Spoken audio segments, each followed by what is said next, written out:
ছাত্ৰ ছাত্ৰীসকল ভালনে তোমালোকৰ? ভালেই ছাৰ, ভালেই। পিছে তোমালোকৰ লকডাউন কেনেকৈ গ'ল? কৰোণা কি এতিয়া বুজি পালানে নাই? পাইছোঁ ছাৰ, পাইছোঁ। তেন্তে কৰোণাৰ বিষয়ে মোক অলপ বহলাই ক'ব পাৰিবানে? পাৰিম ছাৰ। অঁ, কোৱা তেন্তে। উঠা, কোৱাচোন কোৱা। ছাৰ, কৰোণা এটা ডাঙৰ উৎসৱ। ইয়াক সমগ্ৰ পৃথিৱীয়ে উদযাপন কৰিছে ছাৰ। ফাকুৱাৰ সময়তে ইয়াৰ আগমন হৈছিলে আৰু বহু দিনলৈ চলি আছে। এই উৎসৱত আমি পৰিয়ালৰ সকলোৱে একেলগে ঘৰতে আছোঁ। স্কুল কলেজ দেউতাৰ অফিচ এইবোৰ চব বন্ধ আছে। কেতিয়াবা আমি মম জ্বলাই, কেতিয়াবা কাঁহী বাতি বজাই আমি এই উৎসৱ পালন কৰিছোঁ। দেউতাই ঘৰতে কাঁহী বাতি ধুৱে, ঘৰ মুচে, ঘৰৰ কাপোৰ ধুৱে, এইবোৰ কাম কৰিয়ে থাকে। আৰু মায়ে ঢেৰ খোৱা বস্তু বনায় আৰু বনোৱাৰ পাছত ফেচবুকত ফটো দিহে আমাক খাবলৈ দিয়ে।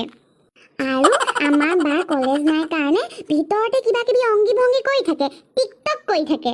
দেউতাই মাজে মাজে মুখা এখন পিন্ধি বাহিৰলৈ ওলাই যায়, আকৌ আহি পাই ঘৰত গোটেইখিনি কাপোৰ খুলকাই আহে, আকৌ নতুন কাপোৰ পিন্ধিয়ে ঘৰলৈ সোমায়। দাদাও মাজে মাজে ওলাই যায়, কিন্তু ওলাই যোৱাৰ পাছত টীকাকৰণ কৰিহে ঘৰ সোমায়। মুঠতে ছাৰ, এই কৰোণা উৎসৱটো কিন্তু মোৰ বৰ ভাল লাগিছে ছাৰ। খালি সেয়াহে হ'ল এতিয়া।